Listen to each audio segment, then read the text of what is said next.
ആകെ 2 ചക്ക ഉണ്ടായിരുന്നു. ഇങ്ങനെ നാട്ടുവർത്താനൊക്കെ പറഞ്ഞിരുന്ന് പണിയെടുക്കാൻ നല്ല രസമല്ലേ.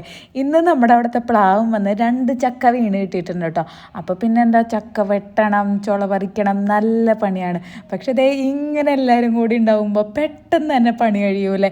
ചക്ക വെട്ടിയതും ചുള പറിച്ചതും ഒന്നും തന്നെ നമ്മൾ അറിഞ്ഞില്ല. ഈ വർത്താനത്തിൻ്റെ ഇടയിൽ എല്ലാം പെട്ടെന്ന് തന്നെ കഴിഞ്ഞിട്ടുണ്ട് കേട്ടോ. അപ്പോൾ നന്നാക്കി വെച്ച ചക്കച്ചോളകളൊക്കെ നമുക്ക് വരട്ടാൻ വേണ്ടി കൊണ്ടുപോകാം. ബാക്കിയുള്ളത് ചക്കമടലൊക്കെ വെട്ടി നമുക്ക് ചെറിയ ചെറിയ കഷ്ണങ്ങളാക്കണം. എന്തിനാണെന്ന് വെച്ചാൽ നമ്മുടെ പശുവിന് കൊടുക്കണം.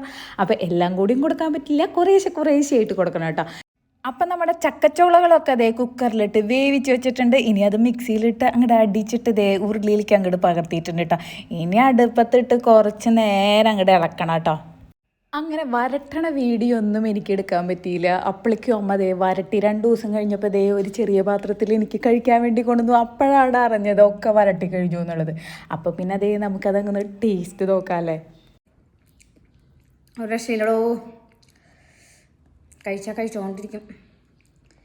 ഇതെനിക്ക് മാത്രമുള്ളതാണ് കേട്ടോ, അതുകൊണ്ടാണ് ഞാൻ അയ്യോ